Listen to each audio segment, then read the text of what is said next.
आधुनिक काल पर एक क्लास हो चुकी है। चलिए इसको एक बार रिपीट कर लेते हैं।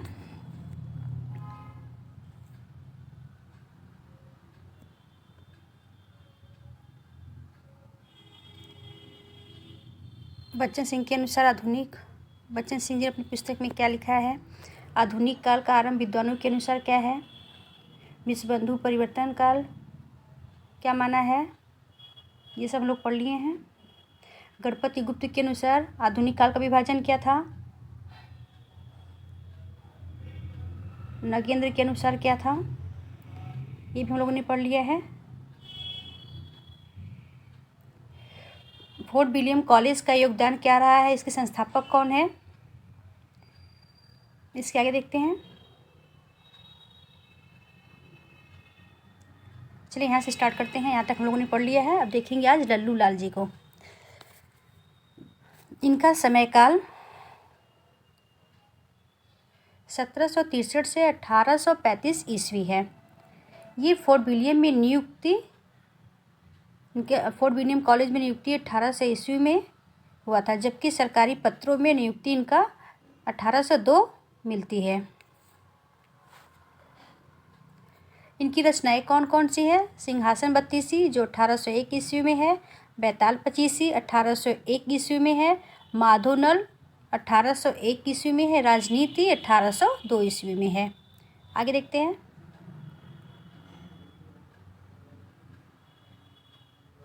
प्रेम सागर, शकुंतला नाटक, लतायफ ए हिंदी जो 1810 में महत्वपूर्ण रचना है।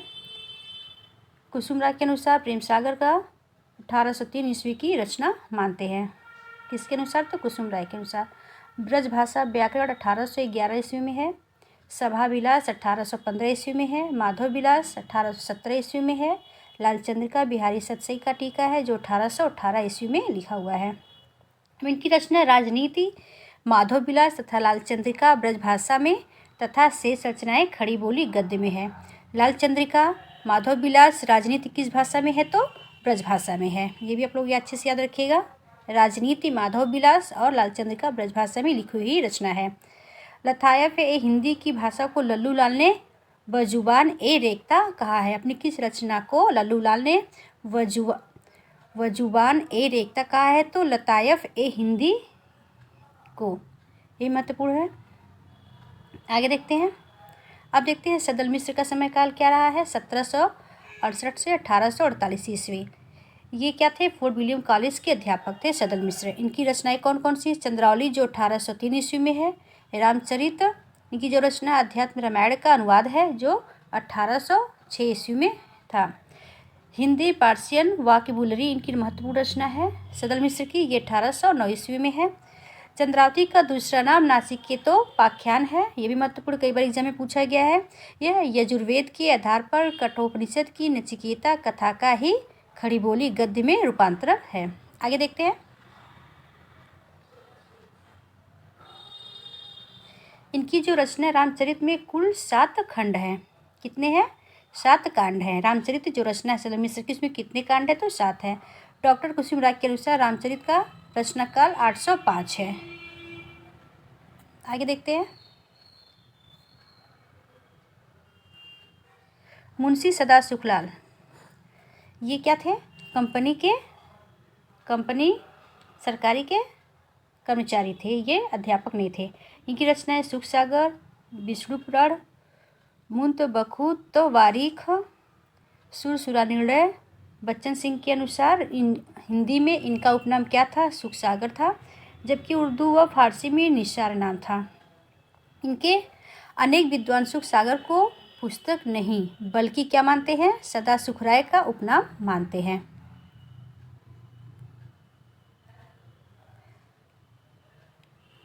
ये देखिए इनकी महत्वपूर्ण उक्ति है, रस्मों रिवाज भाखा की दुनिया से उठ गया। कई बार ये पूछा गया है एग्जाम में, इसको भी आप लोग अच्छे से याद रखिएगा।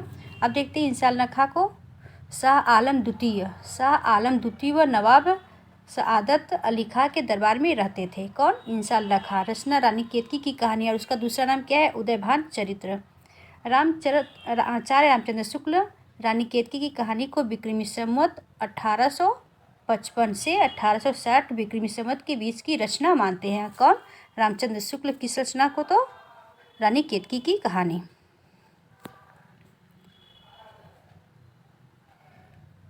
अब देखते हैं राजा शिव प्रसाद सितारे हिंद को, इनकी रचनाएं कौन कौन सी हैं। सबसे पहले देखते हैं कि इनका समय काल क्या है। 1823 से 1895 इनका समय काल रहा है। राजा शिव प्रसाद सितारे हिंद क्या? 1823 से 1895।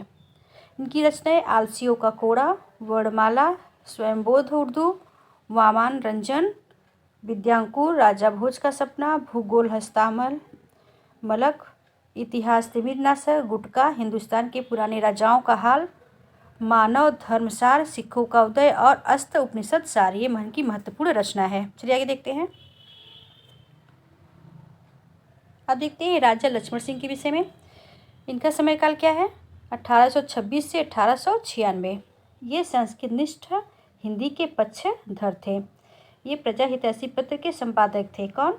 राजा लक्ष्मण सिंह। इनकी रचनाएं कौन कौन सी है? शकुंतला जो 1861 में, रघुवंश 1878 में है, मेघदूत 1882 में है। सभी कालिदास के नाटकों का अनुवाद है। जितनी भी इनकी रचनाएं हैं, कालिदास के नाटक है, उन्हीं का अनुवाद किए हैं।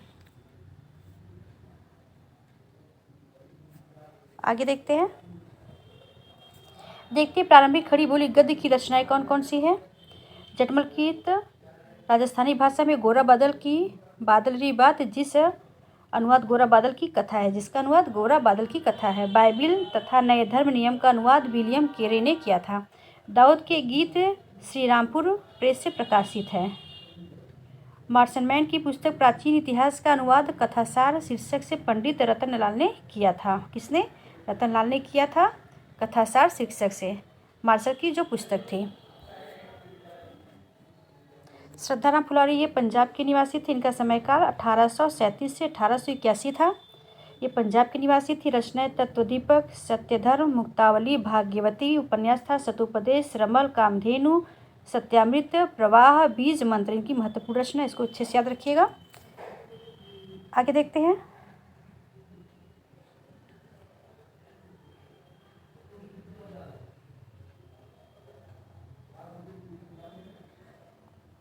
अब देखते हैं हिंदी नवजागरण के संबंधित महत्वपूर्ण संस्थाएं कौन कौन सी है। संस्था ब्रह्म समाज की स्थापना राजा राम मोहन ने किया था। स्थापना वर्ष 1828, ये कलकत्ता में स्थापित हुआ था। आर्य समाज दयानंद सरस्वती 1875 ईस्वी में, और ये मुंबई में।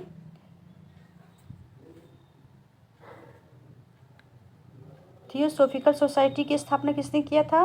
मैडम ब्लावत्स्की और अल्कॉट ने। इसका स्थापना 1875 ईस्वी तथा भारत में 1882 ईस्वी में हुआ था। कहाँ पर? न्यूयॉर्क। भारत में मद्रास या चेन्नई में हुआ था। रामकृष्ण मिशन, इसके संस्थापक स्वामी विवेकानंद हैं। 1897 कहाँ पर? कलकत्ता में हुआ था। सत्य शोधक समाज की स्थापना किसने किया? ज्योतिबा फूले ने 1873 में। और कहाँ किया? पुणे में।